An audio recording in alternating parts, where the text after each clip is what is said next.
75व्या स्वातंत्र्य दिनाच्या पूर्वसंध्येला भारत मातेच्या प्रतिमेचं पूजन व संविधान पूजन कार्यक्रम शिवसेनेचे पक्षप्रमुख उद्धव बाळासाहेब ठाकरे यांच्या आदेशाने शिवसेना उद्धव बाळासाहेब ठाकरे यांच्या पक्षाच्या वतीनं रिसोड तालुक्याच्या वतीनं सायंकाळी 6 वाजता शिवसेना रिसोड तालुका कार्यालय येथे साजरा करण्यात आला।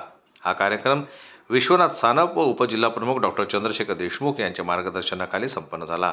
यावेळी शिवसेनेचे तालुका प्रमुख नारायण आरू, तालुका समन्वयक घनश्याम मापारी, तालुका संघटक आनंद कुलाळ, युवा सेनेचे तालुका प्रमुख गजानन सानप, युवा सेनेचे उपजिल्हा प्रमुख गणेश देशमुख, डॉक्टर रामेश्वर रंजवे, शिवसेनेचे शहर प्रमुख कैलास ठोकरे, किशोर काळे, ओंकार राजूरकर, गोपाल माळेकर, दिलीप चोपडे, धनंजय माळेकर, कृषी उत्पन्न बाजार समितीचे संचालक भीमराव शेजूळ यांच्यासह रिसोड तालुक्यातील शिवसेना उद्धव बाळासाहेब ठाकरे पक्षाचे इतर पदाधिकारी उपस्थित होते।